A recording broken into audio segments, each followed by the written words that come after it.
Ito si Mr. Baka may kasagutan si Mr. Malungsod. Sir, aamin na kami, sir. Ha? Sa tagal kasi ng pilot run, gumugulang na yung mga rider.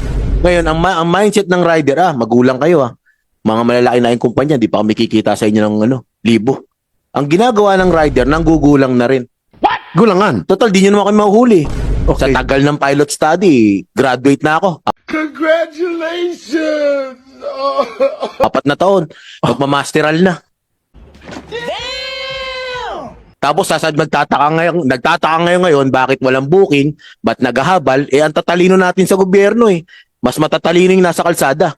Kami yung nagsiservisyo Ayaw nyo makinig sa amin, di gagawa kami ng para kumita kami ng mas malaki rin. So, sino sinisisi mo dito? Gobyerno na po.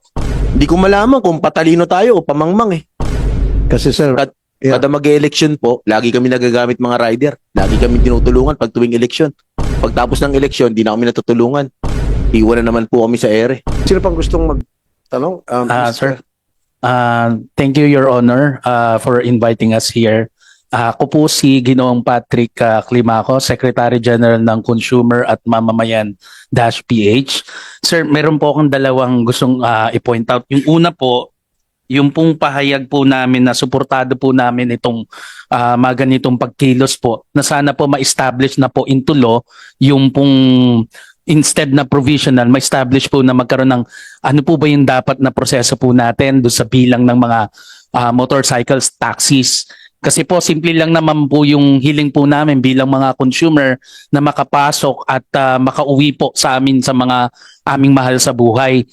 Although mas mataas po ito kaysa dun sa pagsakay po ng jeep, pagsakay po ng bus, mas mataas po ng konting pamasahe. Pero ang importante po dito, mas mabibigyan po ito ng maginhawang paglalakbay po sa aming mga consumer. Yun lamang po. Tapos, Senator, may isa pa akong concern. Since naandito naman yung big three na motorcycle taxis, sir, kanina pero pinoint out nyo na nagpapatay sila, nagla-log out dun sa app pagka rush hour o kaya maulan. Tama po yun, sir. May napansin na po akong ganyan. Pero kanina po, papunta po ako dito, dyan po sa area ng Buendia LRT, McDonald's, DLTV.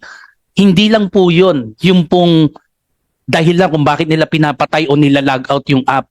Natuklas ako po kasi, sir, habang nagbubook po ako, may lumapit po sa akin. Isang light blue, isang dark blue, which is Angkas and Joyride. Nag-aalok po sa akin. Nung pagkasagot ko po na ito po nagbubuking na po ako, hindi na kumibo. So something fishy come into my mind na lalabas to na kolorum. Kasi po hindi siya magre-register dun sa sistema ng app ng Angkas at saka ng Joyride. Paano po kaya mga mekanismo para maprotektahan po yung mga mananakay na katulad po namin? Kanina po, sir, nabanggit nyo may nagreklamo sa inyo na Angkas, rehistrado talaga tapos muntikan pa siyang mahalay. How much more na daylight, walang rehistro ng aking pagbubuk kung papatulang ko po yung driver na yon ng kanyang offer? Good question.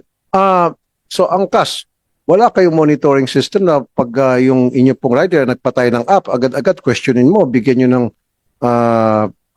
patawag para magpaliwanag. Kasi nangyari talaga yan palagi, yung nagpapatay ng app, especially kapag rush hour or kapag umuulan. And yeah, buti na point out ni Sir Patrick. And para magkolorum sila, and then magcha-charge sila mas malaki. Now, itong pasahero, gusto na makauwi, sige, kahit na triple pa yan. Wala kayong sistema na para ma-address itong issue na to, sir? Maraming salamat po, Mr. Chairman. Actually po, meron kaming fraud detection system. Chine-check po namin kung yung frequency na pagsisirado ng offline tas pag-online, meron pong algorithm yun na nagde-detect na kung ginagawa niya ng madalas, ibig sabihin, either nag-check siya ng price para malaman yung presyo, yung basehan ng presyo, tapos ino-off niya yung app para maghabal-habal. So na-check po natin yung meron na po tayong mga na-ban based on that. Pero sir, mataas ang insidente ng pagpapatay ng app during rush hour. Hindi mo na-observe yan? During mga umuulan-ulan. Sir, actually po kami po sa experience po namin no, for peak hour at for pag umuulan ng konti po basta hindi po typhoon, actually yung drivers po namin tumataas po yung online. Tumataas po yung online bikers namin on the road. No, sir. Opo. During peak hours at kapag umuulan, no drivers available. Palagi yan. Mga-staff ko. Mm-mm. Yan palang reklamo ng mga staff ko. Sasabihin, no drivers available. Oh. Tama po yan, sir. Kasi maging sa Grab, ganun din. Pinapatay yung apps. Di ba? Ito si Mr. Baka may kasagutan si Mr. Malungsod. Sir, amin na kami, sir. Ha? Sa tagal kasi ng pilot run, gumugulang na yung mga rider. Mhm. Ang tagal nyong i-regular to, gawing batas to, nakakaisip na yung rider ng bagay na papabor na sa kanila. Aha. Ang tagal Yan, na kasi umami ng panahon eh.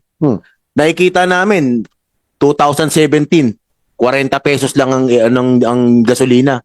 50 hanggang 60 na ngayon. Hindi naman tumaas ang per.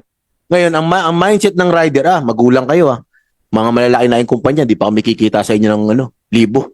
Ang ginagawa ng rider, nanggugulang na rin. Gulangan. Total, di nyo naman kami mahuhuli. Mhm. Puro lang kayo pilot study. Dalubhasa na nga ako eh.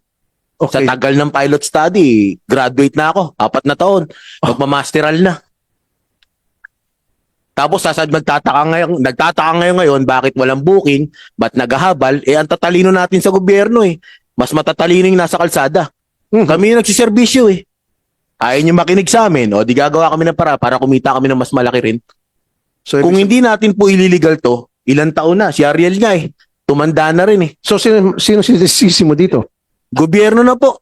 Ang tagal na ng pilot study. Ang sabi noon, nung nag-uusap kami, pilot study, 6 months to 1 year.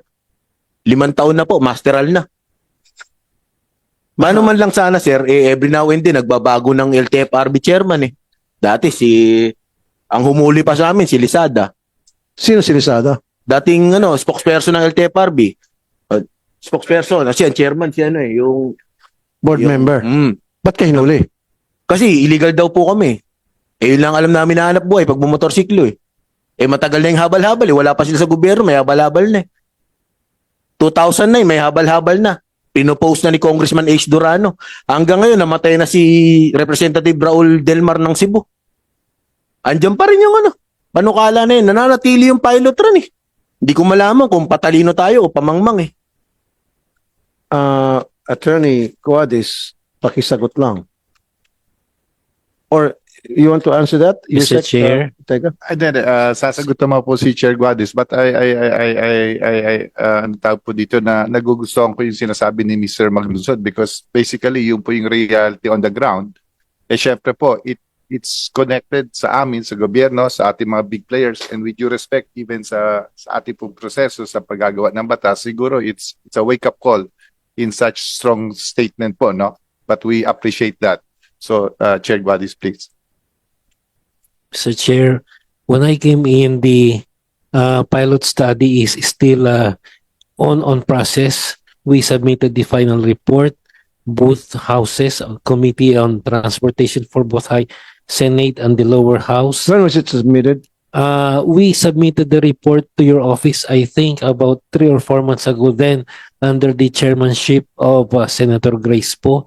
The committee report for the... We will submit now if... Can you submit it to us? Yes, of course, Mr. To Chair. me, to my We office, have an because I'm the new available chairman? copy. Yes, Mr. Chair. Okay. The version for the lower house was submitted. In fact, the lower house had already passed the bill on its third and final reading, and then inaangat na po sa Senate for the Okay. disposition of the Senate. So ang bola ho ngayon nito is in the Senate, Mr. Chair, and Okay. if you haven't received one, I can give you one today. I have Okay. a soft copy which I can furnish you. Mr. Maglunsod, thank you so very much for raising that issue. And I didn't know na may problema din pala dito sa side ng legislative, yung paggagawa ng batas at nasa Senate. And bago lang po akong chairman ng transport. So baka na-overlook lang yon. So I'll look into it. I'll make sure na the ball will start rolling again. Liwanag ko lang sir kasi dati pumasa na yan sa Congress, 17 Congress, pasado sa Senate sa Congress. hindi pumasa sa Senado. 18 Congress, pasado daw sa Senado, hindi pumasa sa Congress. 19 Congress, pumasa sa Congress, sa Senado po ngayon, hindi na naman. Kasi sir, yeah. Kada mag-election po, lagi kami nagagamit mga rider. Lagi kami tinutulungan pag tuwing election. Pagtapos ng election, hindi na kami natutulungan. Iwan na naman po kami sa ere. may mga, okay, let me explain to you a little bit on how it works sa pagpapasa ng batas. In fact, ako mismo nakaramdam niyan, yung pinasa ko yung Magna Carta for Seafarer. May dadaan kang proseso, first reading, second reading, third reading, and then after that, then ipapasa mo yun sa Malacanang for signature.